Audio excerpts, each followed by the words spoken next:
Shalom. Shalom.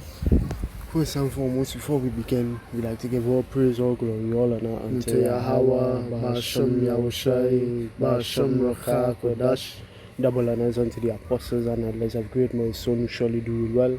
As always, we say Shalom to the elect. Shalom to the elect. Right there, a couple of your brothers here from the house. Yahushai, come my brother. Mashallah. And I'm your brother Isaiah, coming back to you with another video. Lord, will it be edifying to the elect. Repent, for the kingdom of heaven is at hand. We wanted to get into today part 2 of bring it up. The mass eviction of Esau, Edom. Right? In the first part I would have discussed concerning the first 2 points surrounding the title of the video and what an eviction is. Right? As I'm going to go into the word there as I looked it up on Google, that the Esau Edom would have been evicted or will be evicted by Yahweh Ba'ashem Yahushai out of 2 places, right? Or 1 place for 2 reasons. Or 2 places, let's say like that, 2 places. The heavens, aka is going to be evicted and ousted from rulership, right? And the heavens again, meaning the literal sky, as the war in heaven is going to ensue upon the return of the Son of Man coming into the earth's atmosphere. And he's going to meet the 6th branch of the U.S. military titled the Space Force, right? Also, they're going to be helicopters, fighter jets, etc., etc. So, he's going to be evicted from those 2 places that we'll be touching in the first part, or what I touched on in the first part. Now, what we're going to touch in the third part is these next 3 places, right? Right. So, what we're going to touch on now is the 3 places he's going to be or set to be evicted from now, right, which is the physical landmass of the earth, as in when Yahushua comes back, he's going to wipe out all of the armies that is going to meet him upon his arrival, right, via the nuclear missiles and his chariots. The second place from there is their bunkers. They're going to be fished out of their bunkers, right, to be put into slavery and be put to death. And for the 3rd place is in existence as a whole, right? Esau Edom will be no more 1,000 years into the kingdom, because they're going to be tasked as our labor force to build up our empire and then be gotten rid of at the end. Ezekiel, I believe 38, 39, one of those chapters. Seek out of men continual employment. Exactly. And 7 months they shall be burying the dead. Yep. So let's go now. First, we're going to touch the word eviction. We're going to get the precepts, right? Yeah. It says, what does the word eviction mean? It says eviction is the official legal process, which I tried but I go into the Merriam website for it, and I try it, and the Merriam website is getting like 4 words. See if it do it here to him. Yeah, as in removal or stuff. Yeah. Right. So it says eviction is an official legal process. As I like the fact that it uses legal here, which legal should mean according to the law. Right. And just go there quickly, see what it because says. Because if something is illegal, what does it do? It breaks the law. So sinners breaking the law of the Most High. It just went into the word legal there. It says the word legal describes anything connected to, based on, or permitted by the law. It is used to define actions that are in compliance with established societal rules, as well as processes, documents, and professionals like lawyers operating within the judicial system. So via the Most High laws, Esau Edom is viable or worthy of being evicted, right? It says the legal process of forcing a tenant to leave a rental property, which the rental property is here in this instance, and the tenant is who? Esau and Edom. It is usually initiated by a landlord, right? Or property owner when a renter violates a term of their lease agreement. Just to hit that point, right? I believe that is Isaiah 24, verse 5. Yes? Isaiah 24, verse 5. The earth also is defiled under the inhabitants thereof, because they have transgressed the law, changed the ordinance, broken the everlasting covenant. If you could read Psalm chapter 50, verses 16 to 21. If you could go to Daniel chapter 7, verse 25, we know there's a man who's totally against the laws of the Heavenly Father. Ergo, he is breaking this. And we know he's under the covenant in a sense to say he was taught the law. Isaac taught him the law, Adam taught Cain the law. Not necessarily under the covenant, he is under the law. Yeah. He has knowledge of the law. Exactly, he knows how to operate. And, as I say, what? If you could just go back, usually initiated by a landlord or property owner when a renter violates the terms of their lease. Now again, what was that precept, boy? What canon did bring? I believe it's Samuel. If a king must rule, he must rule according to the law. Ooh. So when I go to all, when I go to AI mode, there's here two different things. Right? I like what it says in all. Which, wow, boy, wow. See? I went here, go to AI mode, I possibly go talk about it and it works in it. 1 minute you go look up something on Google, and then you could go back and look up the same thing again. And get different definition. Yeah. Wow. Because it now show you that it notify. Because remember, this is like a lamb backing of the lesson we did a while back, which says a public the notice of eviction, right? The public notice of eviction issued by the prophets to the men who currently rule the kingdom of the earth. But select when I went to all, and it showed that. Right, look, it come back here just now. So, we can read this before we go back to the previous definition. But select it, right? Just understanding violating the terms of agreement under which you were given to rule this earth is a violation of this. Henceforth, the landlord can't evict you. It's 2 Samuel 23, verse 3. The power of Israel said, which the power of Israel is the God of heaven and earth. Rahab told the two spies of the nation of Israel that for your power, Yahweh, he is power in heaven above and in earth beneath. Also, the rock in this instance, he's what? The landlord. Landlord or the property owner. Yeah, he's the one leasing the earth to whoever ruling it. The 10 and verse 4. The power of the earth is in the hand of Yahweh, right?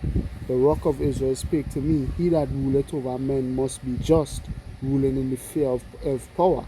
And if you fear the Most High, you will keep his commandments. This is what was instructed to the nation of Israel when they were given the commandments. He had taught you all this law that ye might fear Yahweh your power, right? And that ye might continue to dwell in the land. Because if you don't fear the Lord, you'll break his laws. And if you break his laws, he will kick you out of that land. Now, just one more quick precept to add. This is exactly what Yahweh is coming here to do.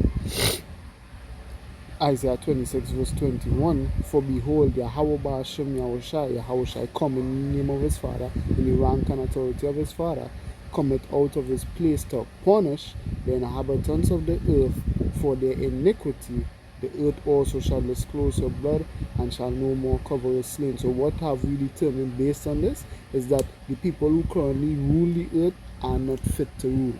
Right, and because of that, they are going to be evicted from the earth. Like, go ahead.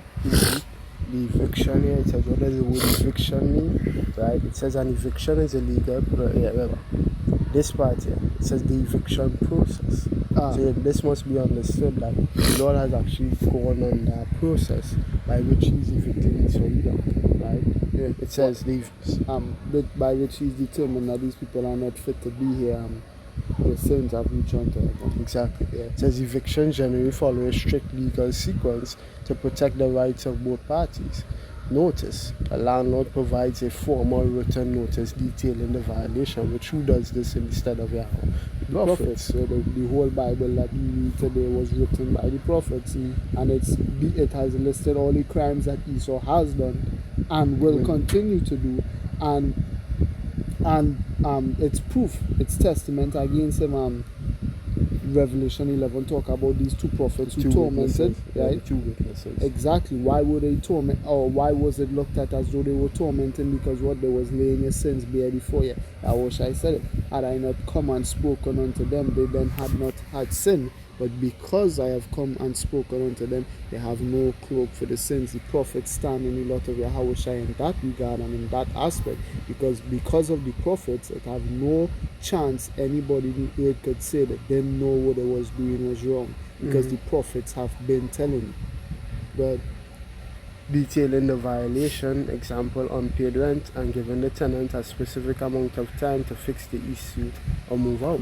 you would have healed Babylon, But she's not. but she is not healed. It says lawsuit. If the deadline passes without resolution, the landlord files a lawsuit against the tenant. Court order. A judge reviews a case if the landlord wins. The court issues an order mandating the tenant to vacate. Removal. If the tenant still does not leave, local authorities like the sheriff or marshal may physically remove them and their belongings. And Yahweh, he plays a lot of roles in this as well, because not only is he the landlord, but he's also the judge. Second Ezra 16 from verse 60 going down, the judge of the earth is Yahweh. Go ahead. Right, common types of eviction. Actual eviction, the physical expulsion of a tenant from the leased property, typically backed by a court order. When a landlord substantially, constructive eviction, when a landlord substantially interferes with the tenant's enjoyment of the property, such as failing to fix dangerous conditions or allowing the home to become uninhabitable. In the eyes of the law, the tenant is forced to leave due to the landlord's neglect. Retaliatory eviction, an illegal eviction that happens because a tenant exercised their legal rights, such as reporting health or safety code violation, which is the first one which the Lord is going to use via Yahushua. An actual lawful eviction. What comes that is it. So now let's go back to there. AI mode, right, where it says why evictions happen. Landlords cannot legally remove a tenant without a valid reason. The most common grounds for eviction include non-payment of rent, failing to pay rent on time or at all, lease violations, breaking specific rules such as keeping unauthorized pets or causing excessive noise, property damage causing significant intentional or negligent harm to the premises. This should have destroyed them, Revelation 11 verses 18. But yeah, he saw in violation of all of this. He not paying the Lord tithes, right? He's violated the lease, breaking the law, right? Daniel 7 and 25 that we make mention of, and now bring out the Psalm 50. Or the Isaiah 24. Yeah, causing significant intentional or negligent harm to the premises, and now say it, thou shouldst destroy them that destroy you. Illegal activity using the property for unlawful actions such as drug dealing. And Esau is the biggest drug dealers in the earth. And unlawful things like go along the lines of doing things you're supposed to do by introducing harmful substances into the human body. That Revelation 13 verse 16. That is a violation of the laws. Not just that. Using the property for unlawful action, you're using the resources in the earth has in order to upheave themselves or remove themselves from subjection unto power. Psalms the 2nd chapter. So them unlawful by every single law it have written in the book, they break. Right? Holding over, remaining in the property after the disagreement has expired. The scripture talk about. They will lose for a little season. Yeah. Psalms 49:11, so like their inward thought is that their houses should continue forever and that their dwelling places unto all generations. They call their lands after their own name, which they aim to consolidate power in the earth today is proof of that. What they're trying to do is, when I make mention of it in the first video, is fortify themselves or fortify their skies, aka they aim to exalt themselves up to heaven, meaning remain in rulership. And then in order to maintain that rulership, they have actually militarized the atmosphere. So nobody nowhere, nobody on earth could touch them, nothing under the sea could touch them, and then potential aliens. Potential aliens or threat from outer space cannot touch them. Exactly, which is holding over, remaining in the property after the lease agreement has expired. Even the apostles is the same thing when they say Esau is on borrowed time. Esau gone well past his time. He's supposed to be out there a long fucking time. Word origin. The word comes from the late Latin root evictionem, which means recovery of property by judicial decision. This reflects the core concept of using the law to to take back control of a piece of real estate. We're going to use the law, the scriptures, right, to take control of the earth. And via the law, you all do not deserve to rule, and then via the law, the one who's coming is in full authority to claim his earth. Because again, it says what? To take back control of a piece of real estate, it was in the hands of Yahweh from since the beginning of time. Exactly. And Yahweh gave it to him, Psalms 2. Okay. See Revelation 2, even as I have received of my Father, right? I will give acts of me, and I will give thee the heathen for thine inheritance, and the uttermost parts of the earth for thy possession, right? Okay. Even the apostles, the disciples that are asked, Yahweh, will thou at this time restore the kingdom unto who? Jerusalem, right? So again, we understand Yahweh is coming to take back that which is his, rightfully his, right? So, with that being said, we're looking at the places, right? Because we done went through it before the eviction notice, aka so even is worthy of being evicted from the earth. Right? The notice has been handed to him via the prophets, right? So now the eviction process is going to start. It started in the skies, right? He started with the rulership, he started in the skies upon his arrival. Now on earth, what is going to take place on earth when he reaches? Read 2 Ezra 13 from verse 7, because in the first one, the 2 Ezra 13 really talks about the full dismantling from the sky all the way down to the bunkers as well. But I touched verse 1 till, where did I touch? From verse 1 till verse 7. So read from verse 8, 2 Ezra 13 from it. Right. The book of 2 Ezra chapter 13, reading from verse 8. After this I beheld, and lo, all they which were gathered together to subdue him were so afraid, and yet durst fight. And lo, as he saw the violence of the multitude that came, neither lifted up his hand, nor held sword, nor any instrument of war, but only I saw that he sent out of his mouth as it had been a blast of fire, and out of his lips a flaming breath, and out of his tongue he cast out sparks and tempests. So where is this? When did this take place? This is upon World War III, because the Yahweh is coming. Right, they, right, second is just, as I was making the point, this is gonna happen on earth, right? Yes, on earth, the eviction process, right? He's physically going to get people the fuck up out of here, in the skies, in the earth, in your bunkers, right? In your seas, because Babylon also has naval fleets, right? Just go on. Yeah. So like, where did they reach? Verse 11. And all they were mixed together, the blast of fire, the flaming breath, and the great tempest, and fell with violence upon the multitude which was prepared to fight, and burned them up every one, so that upon a sudden of an innumerable multitude nothing was to be perceived, but only dust and smell of smoke. When I saw this, I was afraid. Yeah, so we understand that the eviction process on the earth is two things, right? Yahweh here with the mighty angels and the chariots, but you can get Isaiah 9 and 5 now, right? Isaiah 9 and 5 perfectly encapsulates the means by which the Lord going to evict people. Yeah, so like about that, right? The eviction process, right? It's in full encapsulation, right? He's going and get rid of them in the skies, in the airs, in the sea, on the earth, right? In the bunkers. But by the means which he's going to do it in the earth, right? He has his son, right? And the holy angels in the fleet of chariots. But what is he going to use now as well? Isaiah 9 and 5. Yeah, Isaiah 9 and verse 5. For every battle of the warrior is with confused noise. So, it's a battle, it's a war, right? Opposing armies against each other. If you read in the 2 Ezra 13, it talks about one realm against another. But how is he going to That's what I'm saying. Even that armies, right? I believe like Joel chapter 2 verse 11 or Joel chapter 3 verse 11. Yahweh shall utter his voice before his camp. No, utter his voice before his army, for his camp is great. Yep, so go ahead, yeah. So you understand that what he has a different branch of his military. The Lord has a branch of his military as well. Prophet is a branch, Yahweh the angels is a branch, the nuclear missiles is a branch of the Lord military as well. So yeah, open this armory, Jeremiah 50:25. Right. But this, sorry, and garments rolled in blood. So normally it was two opposing sides, a charge, spear, shield, sword. Even Horses. today they sell two opposing sides. The charge were this time with guns, drones, Bombs, tanks, bombs, grenades, right? yeah. How are we gonna be done now though? But this shall be with burning and fuel of fire. Right, so the nuclear missiles are also going to be on the scene. Jeremiah 51 and 1. Done. Oh, you want to bring now? Yeah. Oh, sorry. Read Jeremiah chapter 51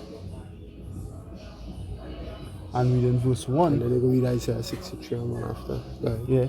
Thus saith Yahweh, behold, I will raise up against Babylon, and against them that dwell in the midst of them that rise up against me, a destroying wind. Right, so that destroying wind is going to be as a what? A reaction or fallout based on the nuclear blast. You're going to see that, what is called it? The mushroom cloud. Right? So it's a destroying wind. When it hits ground zero, it's going to create a what? A violent breeze. A nuclear breeze that's going to get rid of everything within its path. Right? On the earth. You read Isaiah 63 and 1 now. Yeah.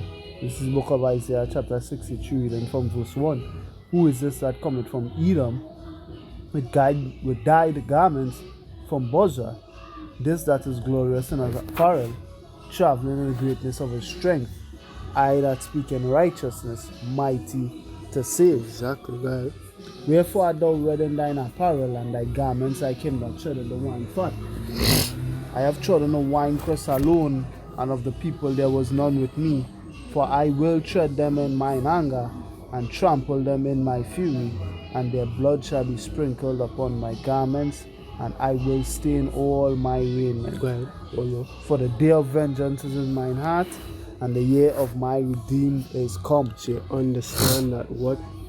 On the earth there's going to be a lot of bloodshed due to what? The mass eviction that is going to be taking place concerning Esau and Edom, right?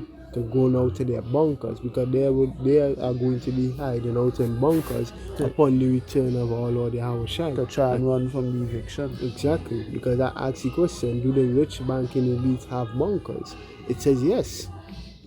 The wealthy elite, including prominent tech founders, financiers, and high net worth individuals, have increasingly invested in private, highly fortified underground bunkers. Why? Over half of Silicon Valley's tech billionaires are estimated to have acquired some form of doomsday property or survival infrastructure. And if you again, Canon loves to bring this out, and they go into that word doom, it goes into the word what, or goes into meaning what when you look it up in the etymology, judgment. So doomsday is the day of judgment. So that is what they're hiding out from having to face the Lamb, where it is hide us from the face of the Lamb. Yeah, it's certainly true, because the bunkers they building will be able to survive the nuclear fallout. But why is the Lord going to make it able for them to survive the nuclear fallout? At least once and not in Babylon. Anything in Babylon, everything in Babylon going, yeah, cooked, but everywhere else. Why? Yeah. Because the Lord wants them to preserve their life for what? For what purpose? To put them into slavery and to administer judgment upon them themselves. Right. It says, rather than basic fallout shelters, these structures are typically integrated into massive luxury estates or hidden in remote global locations. Right? It says key locations and notable examples. Hawaii, USA, well, that bitch is going to get burned up. New Zealand, though, that's a place you could put a bunker. Because prophetically, New Zealand is not targeted or expected to have a missile drop there. So yes, yes, you could have bunkers there as well. With the banking elite hiding out, we have no clue. But they have fortified themselves with bunkers with the attempt or with the intention of mine of escaping that judgment, right? You could read Amos 9 and verse 2. Though they dig into hell, which digging into hell means what? To go under the ground. Hell is likened unto the grave. So you're digging into a grave, aka what? They're going deeper in the earth. Go ahead. And they're going to show you for what purpose they're going deeper into the earth. Go ahead. Thence shall mine hand take them. And who the hand representative of? That hand representative of Yahushua. Though they climb up to heaven, thence will I bring them down. So whether they have fortified themselves within the earth or up in the skies, how shall we pull them down or root them up? Right? Isaiah 2:9. Well, bring that up? Yeah, bring that up. Oh, because I go here too. Right. Verse 3, and though they hide themselves in the top of Carmel. So just so, let me see how far we could go. Verse 4. Yeah. Right, going to verse 4, Amos 9:3. And though they hide themselves in the top of Carmel, I will search and take them out thence. And though they be hid from my sight in the bottom of the sea, thence will I command the serpent, Leviathan, and he shall bite them. And though they go into captivity before their enemies, thence will I command the sword, and it shall slay them. And I will set mine eyes upon them for evil and not for good. So you understand that anywhere you go, your judgment is set, the eviction is set. And that's a Yapa video idea. I believe it's the same Amos, not in this chapter, but if a man run from a bear or run Amos from the lion, 5:18. Yahweh is representative of all of that. Or Nah, the not object 18. 5 and Let me see. 8. Listen, lion, bear, serpent. Lion, bear, serpent. Amos 5:19. 19. Yeah, as if a man did flee from a lion and a bear met him, or went into the house and leaned his hand on the wall and a serpent bit him. Shall not the day of Yahweh be darkness and not light, even very dark and no brightness in it? So no matter where you dwell within the earth at that time, you Edomites, you're banking in it, you're not safe. You're not safe in the skies, the earth, the sea, the land. You're gonna run from Yahweh, who need to run into Yahweh. Telling you. Isaiah 2:9. Yeah, you book of Isaiah chapter 2 verse 9. And the mean man boweth down, and the great man humbleth himself. Therefore forgive them not. Enter into the rock, and hide thee in the dust, for fear of Yahweh, and for the glory of his majesty. The lofty looks of man shall be humbled, and the haughtiness of men shall be bowed down, and Yahweh alone shall be exalted in that day. Exactly, but where we said, enter into the rock. The rock, entering into the rock, representative of them what going into their bunkers for succor. Right, for escape. Yeah, it's Isaiah 2 in the same chapter going down to 21 to go into the clefts of the rocks. Clefts of the rocks with their bunkers, right? And into the tops of And the rugged also, rocks. they're also going to be hiding out in mountains as Caves, well. yeah. Yeah, go ahead. I can't remember what movie this is, but I watched a movie recently, and it's like wherever was going on in the movie, you're seeing that it's like they basically put technology into a mountain, right? So they mix The 45 fortify that mountain, and basically you pass in front of this mountain and you would never guess. Like they just had to put their hand by some secret place, so they tap some button and then the mountain open up with a door, and then you walk inside the mountain and you're expecting to see a cave is a fucking fully decked out room and all kind of shit. Yeah, they have that. I truly believe a lot of them really hiding in mountains as per the prophecy. For fear of Yahweh and for the glory of his majesty, Yahweh Shai, when he ariseth to shake terribly the earth. Right? So go ahead now, verse 16, because you have to be in your bunkers, because that is where we're gonna find you. This is the book of Jeremiah chapter 16 and verse 16. Behold, I will send for many fishers, saith Yahweh, and they shall fish them. Who's the fishers?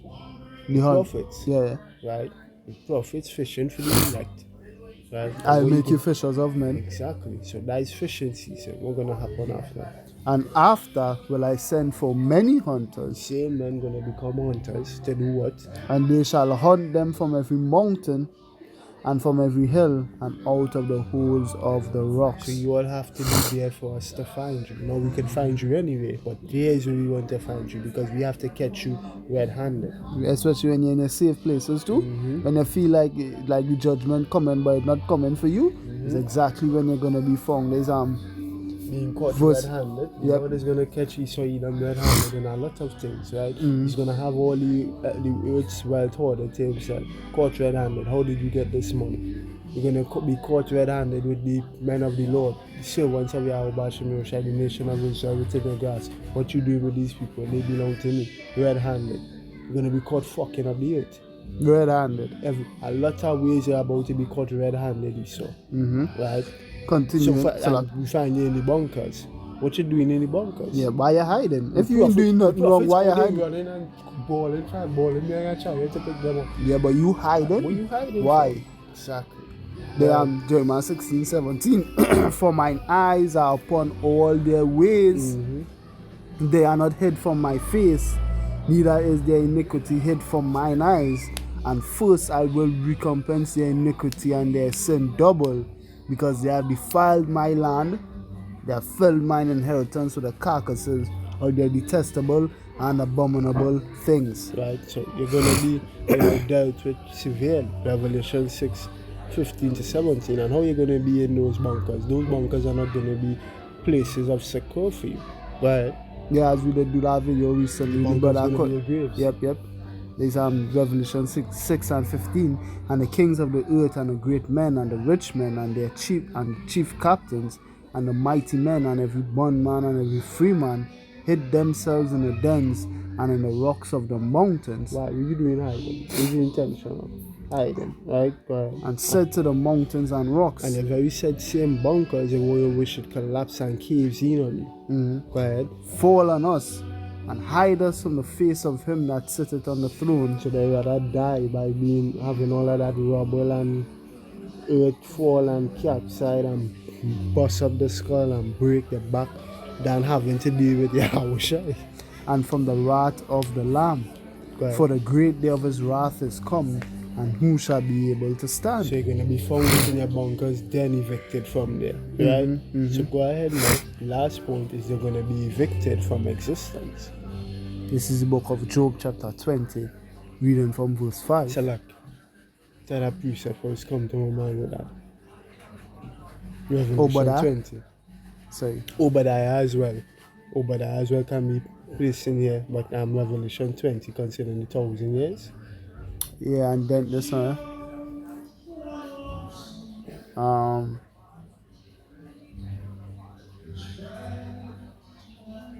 I'll read from verse. No, what's wrong with me? Salakia. Israeli Obadiah. My apologies. Obadiah. Yeah. Because I was thinking about the 1,000 years, but that 1,000 years is speaking about the heathen being loose. I mean, being removed from hard servitude. Yeah, they're going to still be in servitude unto the nation of Israel. But the 1,000 years, after that 1,000 years, they're going to be loose. The rest of the dead. As the rest of the heathen nation. But what about who the singling out from the rest? Esau and Edom. What's going to happen to ye after the 1,000 years? Obadiah 1:18. Go ahead. And the house of Jacob shall be a fire, and the house of Joseph a flame, and the house of Esau for stubble, and they shall kindle in them and devour them, and there shall not be any remaining of the house of Esau, for Yahweh had spoken it. Right, so now to go to Job 20 from 5 to 8. And we know that would have to be speaking about post that 1,000 years, because if that was to happen and for Esau to be wiped out before the 1,000 years was to start, or at the beginning of the 1,000 years, then how they going to serve the 1,000 years as slavery? You can't get back if they die out. Immediately. There's Job 20 and 5 that the triumphing of the wicked is short. I'll read from verse 4. Knowest thou not this of old, since man was placed upon the earth, that the triumphing of the wicked is short, and the joy of the hypocrite but for a moment? Which is wicked lazy son Edom. Right. Though his excellency mount up to the heavens, and so he be put in a position of rulership, and now he trying to fortify that and keep it to himself, and his head reach unto the clouds. Right, so he's the heads of his nation. Right, which man can be put in that exalted position in which they will rule the earth forever. That is what they're hoping for, right? By having, keeping the earth in a manageable number, keeping what else? Keeping all the wealth to themselves, and keeping all the people who don't fit that number, right, have the ability to turn the heart off whenever they feel like, right, which is that's with the MOTB, making themselves God within the earth, right? The heads reaching onto the clouds is the heads reaching onto heaven, then becoming God within the earth. That's what they want. Go ahead. Yet shall he perish forever like his own dung. Right, so right at the height of establishing that you're going to be gotten rid of, you're going to be evicted, right? And this is a permanent eviction. You're never going to be within existence again, right? Right. They which have seen him shall say, where is... Sorry. Right. Yet he shall perish forever like his own dung. They which have seen him shall say, where is he?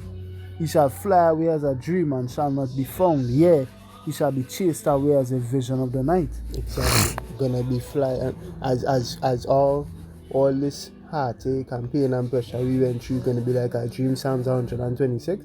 Your rulership and your existence is gonna be like a dream, never to be remembered. Right? Read Revelation 9 and look at Isaiah. Great him. Yeah. So read Revelation 9 and 15. Then we can bring the Isaiah. Yeah. Read the book of Revelation chapter 9 and read in verse 15. Yeah. Because go ahead. And the 4 angels were loosed, which were prepared for an hour and a day and a month and a year period of time, for to slay the third part of men. Right. So what? There's going to be a certain denomination of man. Denomination of man, the third part. Right. There's going to be a certain time, which is time is a certain hour, in a specific day, in a specific month of a specific year, to get rid of the third part of man. Who is the third part of man? Aforetime there were 3 denominations of men in the earth. Before the establishment of the 18 nations, right, there were 3 denominations of men within the earth. The sons of God, which stem from Adam through Seth. The seed of the wicked, which stem from the Adam through Cain, garden. right, or Adam through Cain, right, and then there were the rest of the heathen nations. So the rest of the heathen nations, and we know they would have been considered what? The sons of men. So aforetime it was the sons of God, which stem from Adam through Seth, the seed of the wicked, which stem from Adam through Cain, and then the sons of men, which were the rest of the heathen nations at that point in time. Right. So this third part, which is 1 out of the 3, is highlighting who? The seed of the wicked, which has been reincarnated in the earth today through Esau and Edom. So Esau and Edom is going to be prepared for destruction. Isaiah 14 from verse 21. Yeah, there's Isaiah 14 from 21. Prepare slaughter for his children, for the iniquity of their fathers, that they do not rise, nor possess the land, nor fill the face of the world with cities. For I will raise up against them, saith Yahweh of hosts, and cut off from Babylon. Which is spiritual Babylon, which represents the Esau and Edom, the daughter of Babylon, right? Cut off from Babylon the name and remnant. Which his name is important, because when they get rid of our man name, they get rid of him. Right? That's why they didn't want us to have the name of the Lord, because we psychologically got rid of the Lord within our minds. It's almost as though we got rid of him. Yeah. Right, go ahead. Or like he didn't exist, because if you walk down the street and point out a man and ask somebody stand up next to you, hey, who's that? You know he?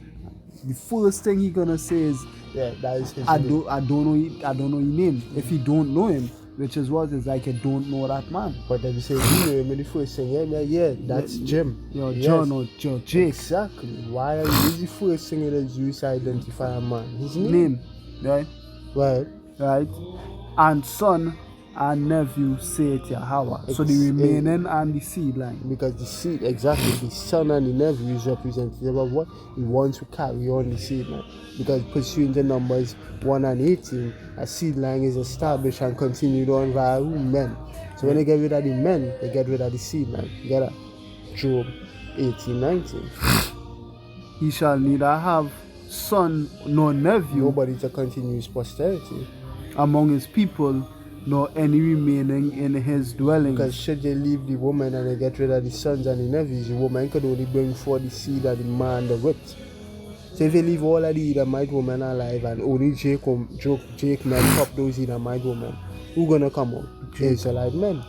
But if you get rid of the so when they get rid of the son and the nephew, his lineage can continue on even if you leave the woman. That is why it's highlighting the son and the nephew. Jeremiah 49 and 10, and we close. The book of Jeremiah chapter 49 verse 10. But I have made Esau bare, I have uncovered his secret places. He shall not be able to hide himself. his seed is spoiled, and his brethren. So the seed being spoiled meaning what the seed, you can't continue on the seed. Mhm. Go ahead. And his neighbors, and he is It's not. And leave what? And leave thy fatherless children. Your children gonna be fatherless. Nobody can continue on your lineage. Right? Mhm. Go ahead. I will preserve them For the alive, purpose of having them in servitude. and let thy widows trust in And me. your woman gonna do yours. Right? The woman gonna continue on another man's image. So Lord, will this video is edifying to the elect. The closing like to sing Kal Halalim La Yahweh Ba'asham Yahushai Ba'asham Racha Kodash. Double honors unto the apostles and elders of great men, so who surely do well, and as always we say shalom to the elect. Shalom to the elect. So two of your brothers say from here Isaiah shall come the brother. Mashallah. Name the brother Isaiah saying shalom. Shalom. Repent, for the kingdom of heaven is at hand.